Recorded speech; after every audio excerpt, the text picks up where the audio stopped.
We just had Capcom throw us a direct, Arc System Works throw us a direct. We got a ton of anime game news, including a big Sega oopsie that just revealed a bunch of sales figures. Kind of funny, actually. We're going to look at all of that, but we have to start with the very expensive price of Shallot in Dragon Ball Sparking Zero. Yeah, I can't believe they made him this expensive. Welcome to Around the Bush.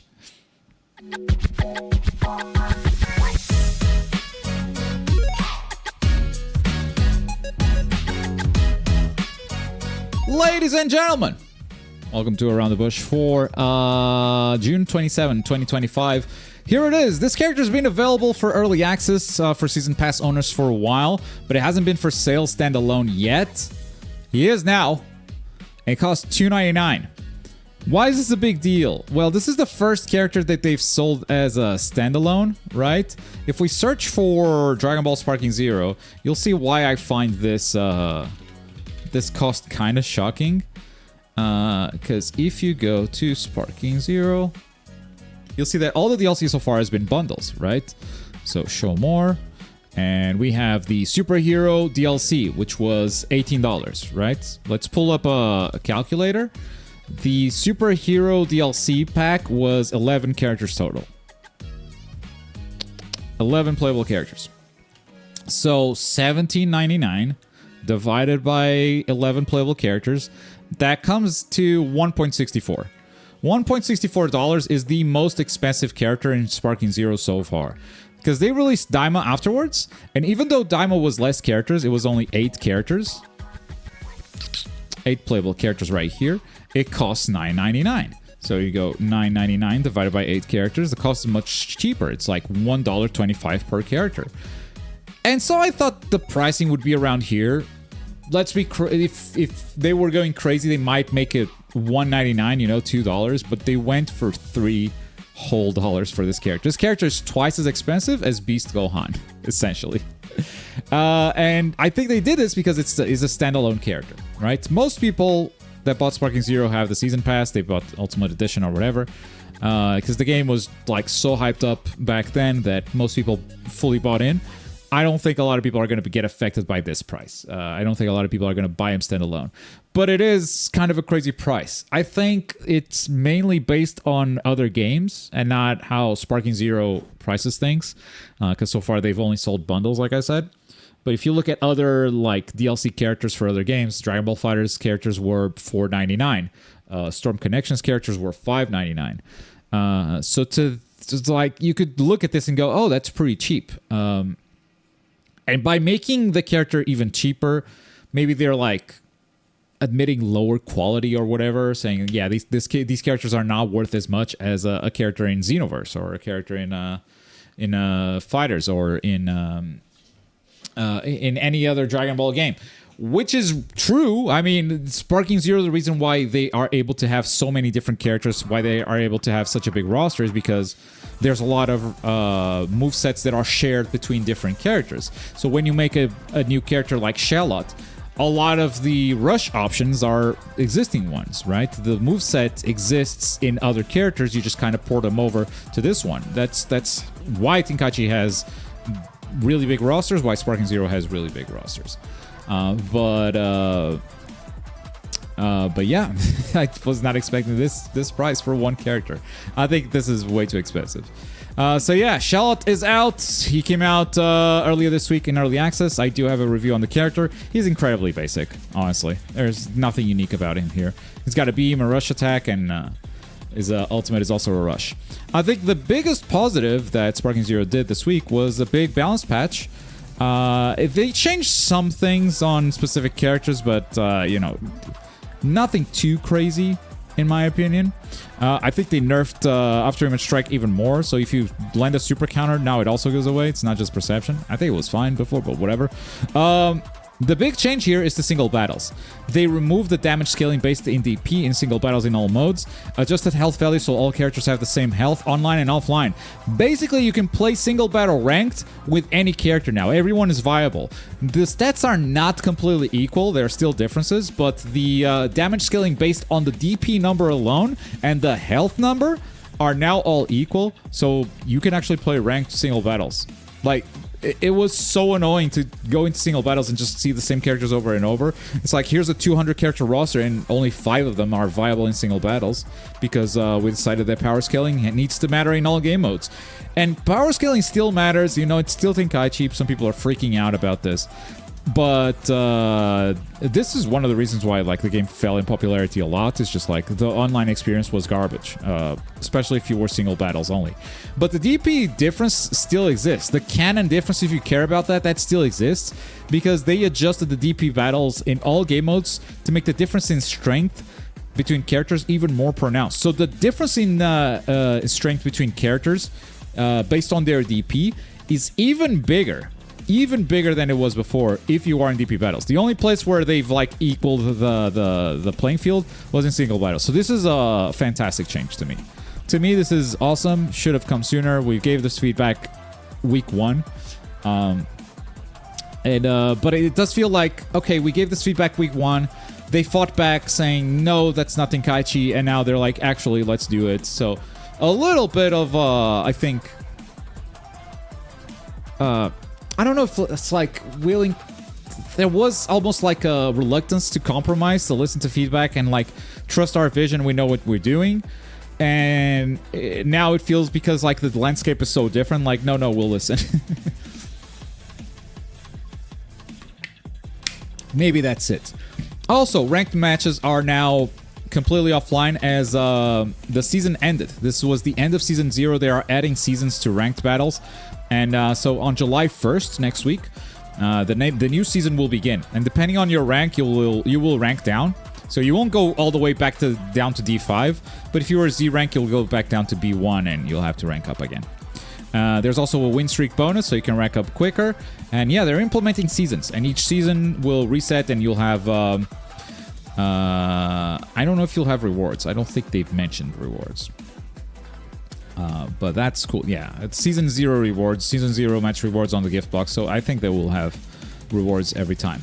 Yeah, this is obviously like a big collaboration with Dragon Ball Legends. That's why Charlotte is here. That's why this balance patch is happening right now. I think it's obvious that they're just trying to get Legends players to try Sparking Zero and vice versa. Sparking Zero players to try Legends. Some big cross promotion. For someone like me who likes to see interesting characters and interesting movesets in the arena fighter, Charlotte did nothing for me because he's just super basic. But that's what's going on with Sparking Zero. That's what happened this week. Moving on to Demon Slayer, they finally officially announced the final 2 characters. We know who they are. Academy Rengoku and Academy Tengen. They finally got their official trailers. So as you know, the movesets are the same because these are Academy characters, but they have a different, unique outfit, unique sound effects sometimes, and a unique ultimate. Here's Rengoku's.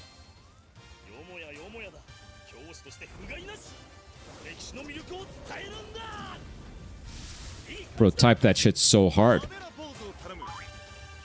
Camera pose.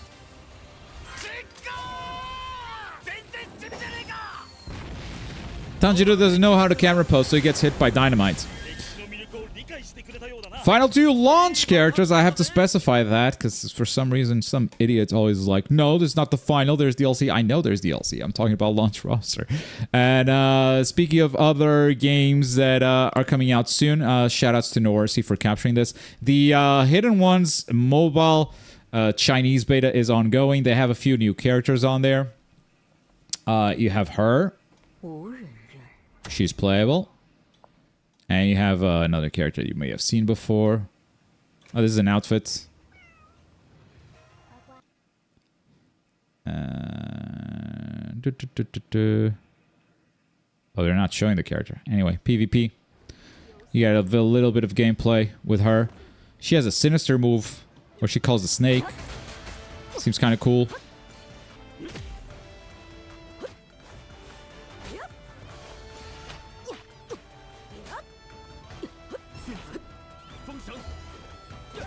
Yeah, I hear Trader's got access.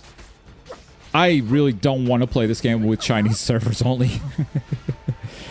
It was already annoying with NA servers only. If you just like have China enabled, that's there it is. There's the Sinister, where she charges the snake. I don't know what that does yet. Towards the end here, a new character also comes out from the enemy team. As Feng Bao Bao falls. Story mode only then. Just got out of the tutorial. Yeah. Can do the mission mode too. Yeah, this guy. This guy's been in the trailer before. He seems super interesting. So yeah, they got some new characters playable. Exciting to see, exciting to see. And but let's talk about what just happened yesterday, because we had two of the biggest fighting game developers do their own direct style presentation. First up was Capcom, and Capcom showed Sagat a little bit. It's kind of the cinematic trailer. So Sagat just shows up and punches a tree. That's what you get in the story mode, basically.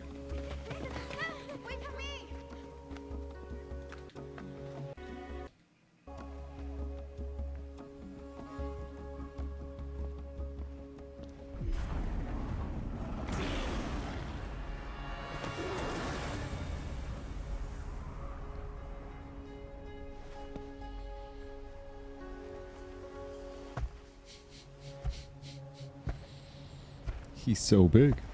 He's so big.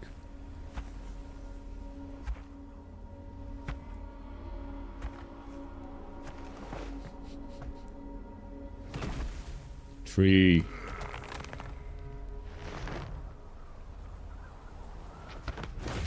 Boom.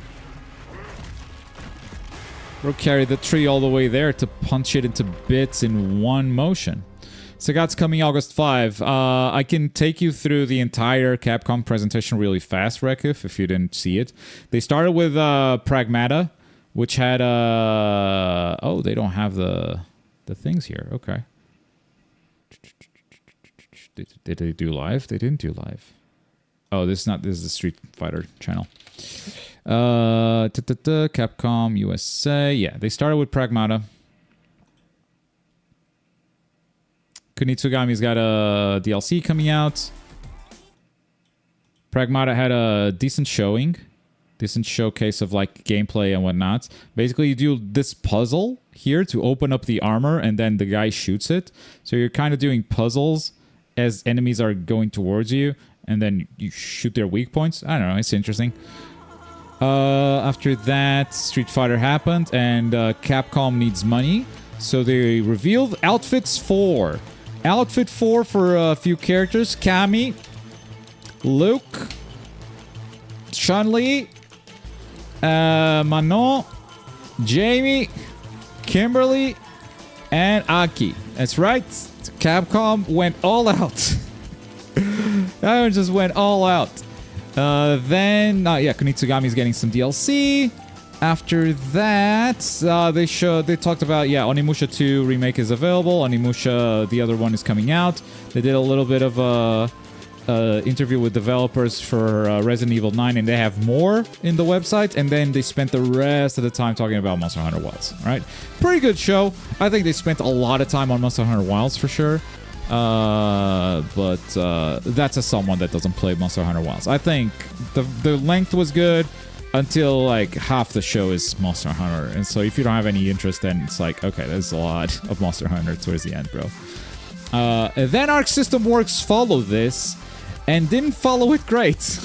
This became kind of a meme. We were expecting some fighting game stuff, and we didn't get fighting game stuff.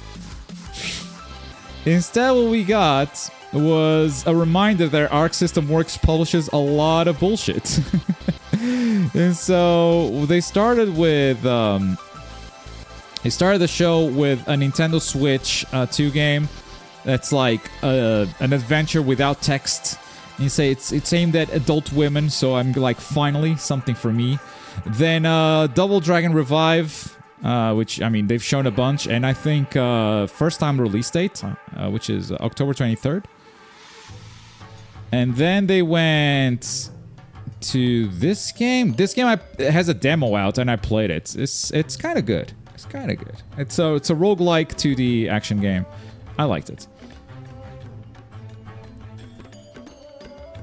It's got a look to it. You can. I played it co-op with Enderup yesterday, the demo. So pretty cool. I don't know what this is. It's just got a look. Demon Knight Fever. The dude called it that.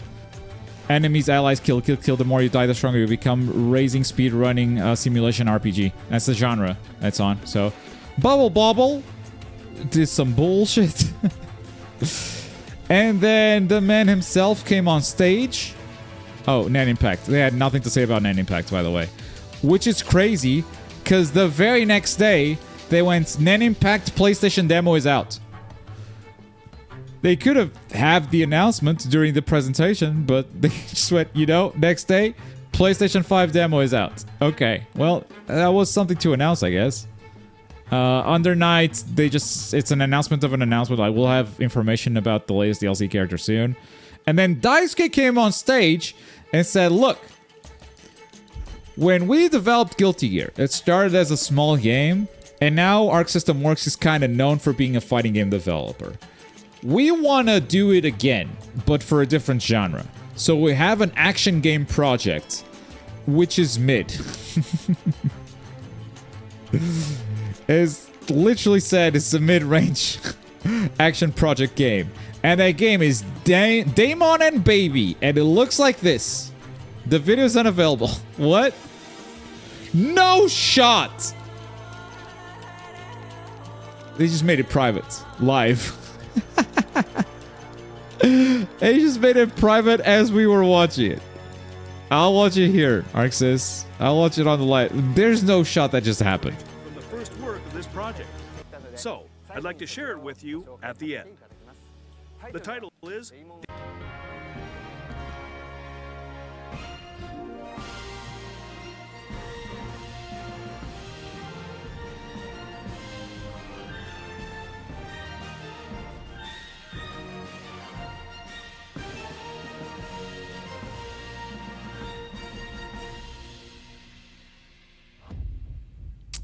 Look, man, I've seen Steam shovelware that looks better than this. It's a ridiculously bad look. And this was the show closer.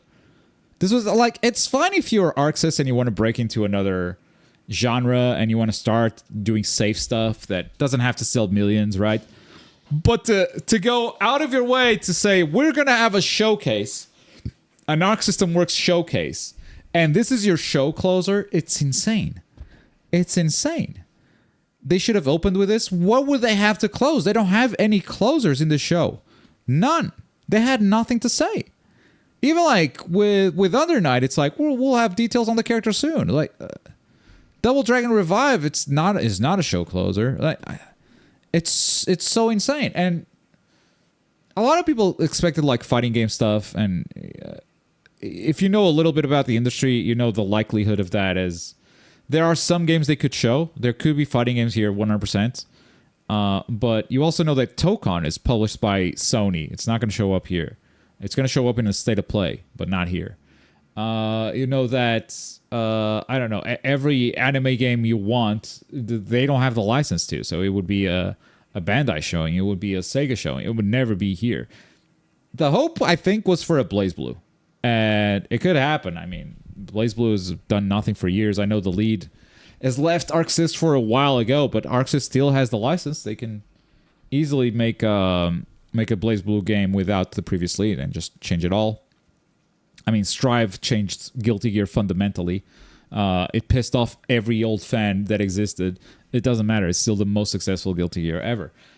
So, yeah, I think that was the expectation. Like, BlazBlue anything would be nice. The visual novel for women could be the ender. And it would be better than what they did. But then it's like, yeah, they're doing a third party as the ender. I think they wanted to have something first party. And it is a big new adventure for ArcSys. Don't get me wrong. It is a very big new adventure for Arc System Works. It's just not a show closer. And I think that's why the reaction to this was particularly bad. But if you guys are in for some fighting game news, Saturday AM Battle Manga game has been announced from the developer of Netcode Warriors. We've talked about Netcode Warriors in the past. One of the devs is Vankill. Is a big fan of the channel, sub for a very long time. We talk all the time. He asks a bunch of questions about the industry. I think he's constantly poking for stuff, and I think it shows with this new announcement. But this is the we talked about this as the first arena fighter with rollback netcode. It's still being developed, so right now there's this isn't out, but that's the promise. You know, Arena Fighter. They have left-right mix. I think they're taking a lot from Kill la Kill here. And it's going to have rollback netcode, so it's going to be interesting to see, like, an Arena Fighter with rollback netcode. Does it work? Does it not work? And they announced another game, and I was like, I did not know you guys were a 2-game studio. I thought you were tiny. And this is their first licensed game, Saturday AM Battle Manga. There's only screenshots so far, but it's looking pretty neat. Some notable members of, like, the Guilty Gear community have worked on this. Rin, for instance, is like a big name that pops to mind. Rin worked on the Maximilian Marvel Infinite project. Rin worked on a bunch of mods for Guilty Gear. Does really high quality stuff. And yeah, so it's another tag game, by the way. 2v2 tag battles. Another tag game has hit the towers. But here we are. So yeah, something to look forward to. No video yet. It's just pre-alpha renders, some screenshots, and looking forward to seeing more from these guys. Wouldn't a second game cannibalize the other? 2 different genres, I think. Maybe, like, in terms of resources, it will. I would like to see them put a game out, you know, first and foremost, before announcing that they have 2 games in development, but that's just me. That said, I can't be easy being a studio that has acquired this license and is now seeing tag game after tag game being announced. And you're like, man, we're falling behind. We thought we were going to be unique, and now suddenly every game is a tag game. Like, we have to get out there. We have to say something. We have to get in people's minds. Maybe that's the thought process. Do you think learning Blender and building a portfolio would be good for the industry?